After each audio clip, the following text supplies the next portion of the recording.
Bonjour à tous et bienvenue dans une nouvelle vidéo de Rossel Advertising France où nous allons à nouveau vous parler du lexique. Et cette semaine, on a décidé de se focaliser sur des termes un peu techniques que vous pouvez malgré tout entendre au quotidien, Louise. Ouais, tout à fait. Donc aujourd'hui, nous allons parler du cookie. Qu'est-ce qu'un cookie?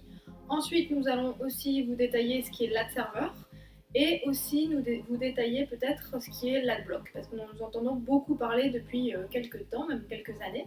Donc on va démarrer par la petite définition qui serait sur les cookies. Qu'est-ce qu'un cookie, s'il vous plaît? Alors, un cookie, ça peut être une pâtisserie, très agréable à manger, mais pour nous, c'est autre chose. Un cookie, finalement, c'est un petit script qui nous permet de taguer un utilisateur et donc derrière de pouvoir définir son chemin de parcours, définir des données le concernant.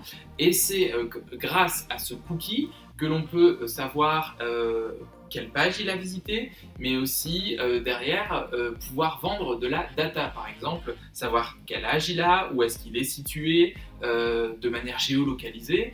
Voilà, ce sont toutes les informations liées à un utilisateur qui sont emmagasinées finalement dans ce cookie saveur pépite de chocolat si vous aimez.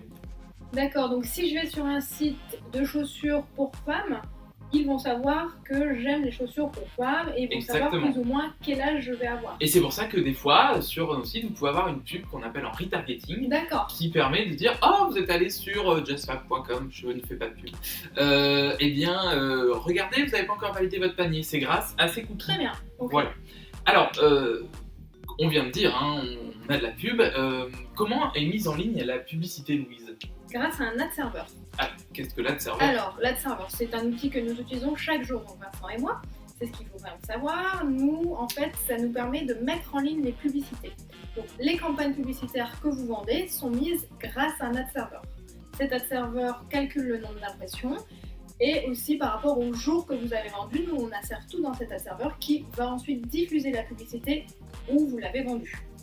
Tout simplement, c'est assez simple. On ne va pas rentrer dans les détails de notre ad-server dans cette vidéo. Simplement dire comment il s'appelle? Il s'appelle DFP, Double Click for Publisher. Et c'est un outil aussi de Google. Tout à fait. Et alors, on va terminer par l'outil que les commerciaux n'aiment pas trop et que nous non plus, on n'aime pas beaucoup. Ça s'appelle AdBlock. Qu'est-ce qu'AdBlock?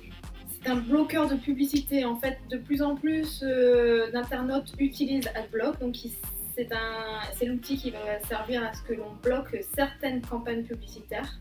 Donc, certains de vos displays ne seront pas vus sur des écrans, étant donné que l'internaute ne souhaite pas les voir. En gros, il installe un petit widget qui automatiquement bloque les appels publicitaires. Ouais, c'est un regret, c'est dommage.